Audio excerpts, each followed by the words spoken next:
Hello, আসসালামু আলাইকুম। চলে আসছি আজকে একটি দারুণ মজার মাছের রেসিপি নিয়ে। আজকের এই মাছটি হচ্ছে, দেখুন তো কি মাছ। এটা আইড় মাছ। এটা নদীর আইড়। আজকে আমি এইটা রান্না করব। খেতে অনেক মজা। এটা নদী থেকে ধরে নিয়ে আসা হয়েছে। যা যা লাগছে আজকে আমাদের রান্নায়: জিরা গুঁড়া, হলুদ, এটা হচ্ছে রসুন পেস্ট, এটা মরিচ। আমি সব 1 টেবিল চামচ করে নিয়েছি। লাগছে লবণ আর পেঁয়াজ, সামান্য কিছু উপকরণ লাগবে।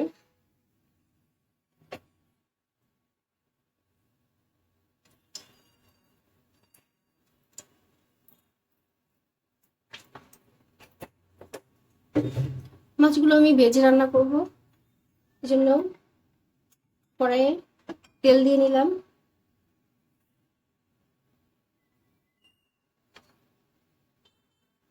সামান্য হলুদ, মরিচ, লবণ দিয়ে আমি মাছগুলো মাখিয়ে নিলাম। আর মাছ কিন্তু খেতে অনেক মজা।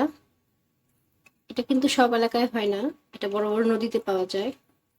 এটা আমাদের এলাকার বিখ্যাত মাছ। এটা খেতে অনেক মজা। দেখুন, এভাবে মাখিয়ে নিয়ে সবগুলোকে জাস্ট একটু হালকা ভেজে নিব। আপনারা চাইলে এটাকে কষিয়ে রান্না করতে পারেন।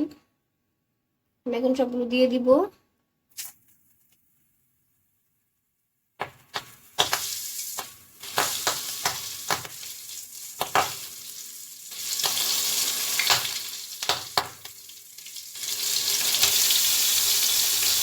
সাবধানে দিতে হবে, এগুলোতে অনেক তেল ছিটকে পড়ছে। আমি রক্ত মরিচে সবগুলো দিয়ে দিয়েছি। দেখতে পাচ্ছেন কি অবস্থা।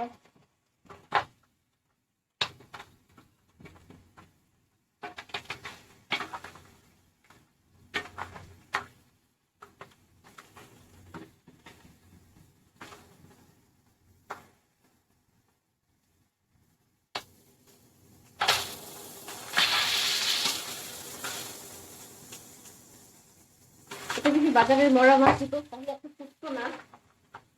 দিতে আপনি সাবধানে এটা উল্টে দিতে হবে। দেখতেই পাচ্ছেন অবস্থা কি।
এরপর যে আমি মাছগুলো উঠিয়ে নিব।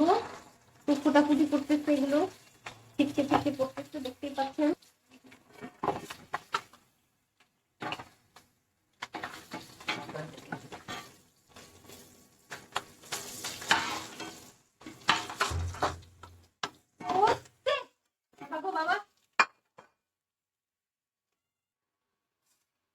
আমার মাছ ভাজা শেষ। এখন আমি সিদ্ধির জন্য 2 পিস কালীবাউস ভাজবো। আমার সিন্ধি আবার কালীবাউস খেতে খুব পছন্দ করে। দেখুন, ওর জন্য নদী থেকে তাজা মাছ নিয়ে আসা হচ্ছে।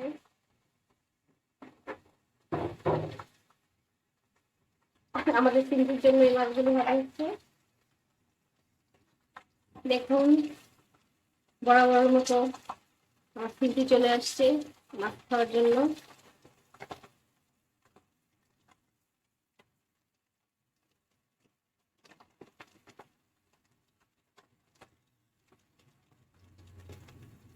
এই যে তোমার মাছ ভাজা খেতে হলো, এগুলো ফিনকি খাবে।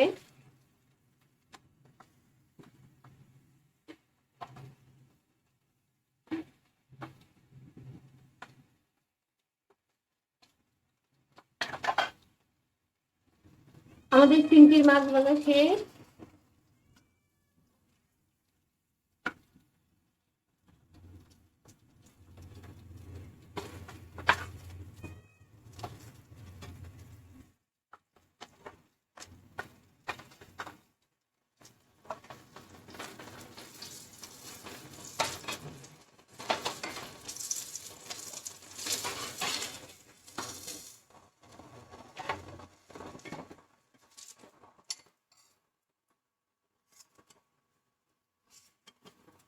এখন আমি এখানে পেঁয়াজ কুচি দিয়ে দিব, দিয়ে দিব।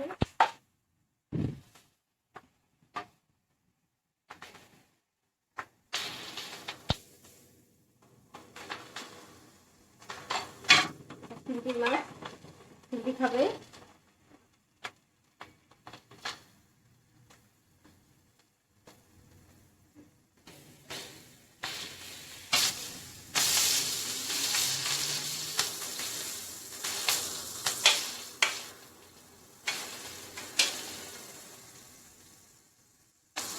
এখন আমি রসুন বাটাটা দিয়ে দিচ্ছি, সবগুলো মশলা দিয়ে দিব একসাথে।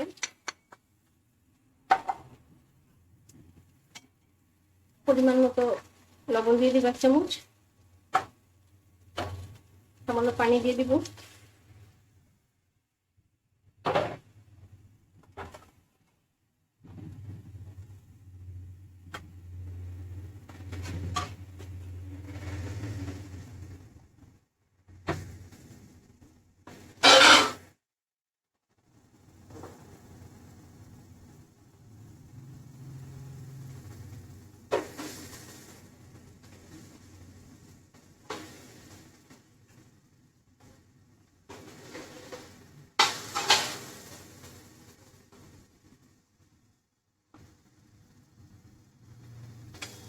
দেখুন ফিনকি কিভাবে মাছ খাচ্ছে। আসলে ওর মাছ ভাজাটা অনেক পছন্দের,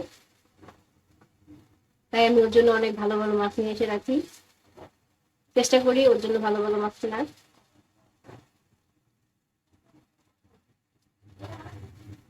এদিকে আমাদের রান্নাও হয়ে গেছে, দেখতে পাচ্ছেন মশলাটা কষে আসছে।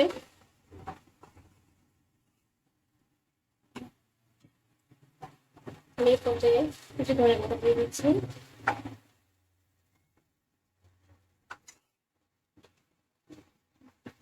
ধনে পাতা অবশ্য তরকারির স্বাদ বাড়ানোর জন্য।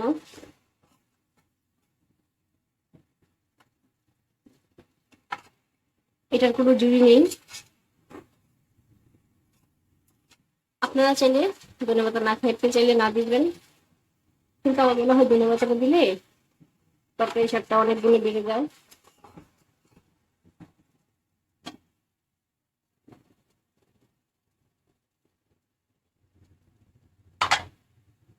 এখন আমি ভেজে রাখা মাছগুলো দিয়ে দিব।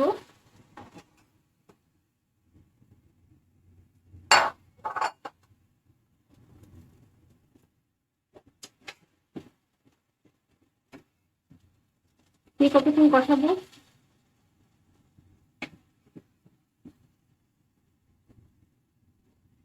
আসলে তাজা মাছ বেশি কষানোর প্রয়োজনও হয় না, কারণ এটা এমনিতেই অনেক ফ্রেশ, তাড়াতাড়ি রান্না হয়ে যায়।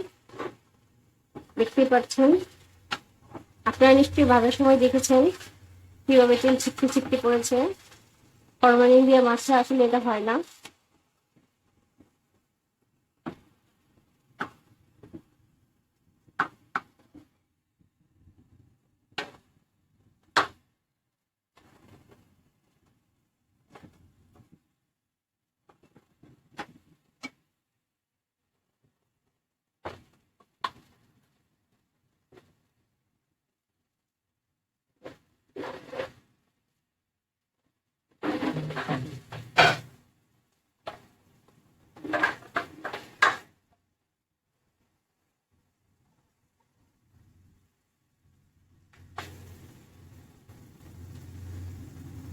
এখন আমি সামান্য পরিমাণে পানি দিয়ে দিব।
দেখুন আমাদের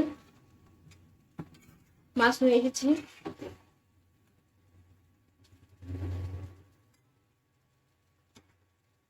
দেখতে পাচ্ছেন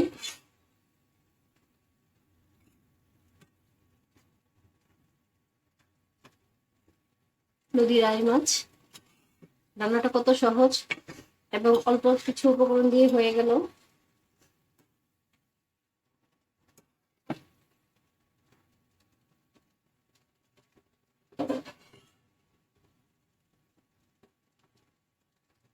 আমি এখন সার্ভ করে দেখাবো কি অবস্থা।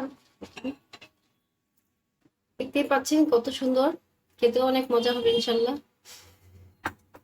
আমার রান্নাটি যদি ভালো লাগে থাকে তাহলে একটা লাইক দিবেন। আজকে এই পর্যন্তই। আল্লাহ হাফেজ।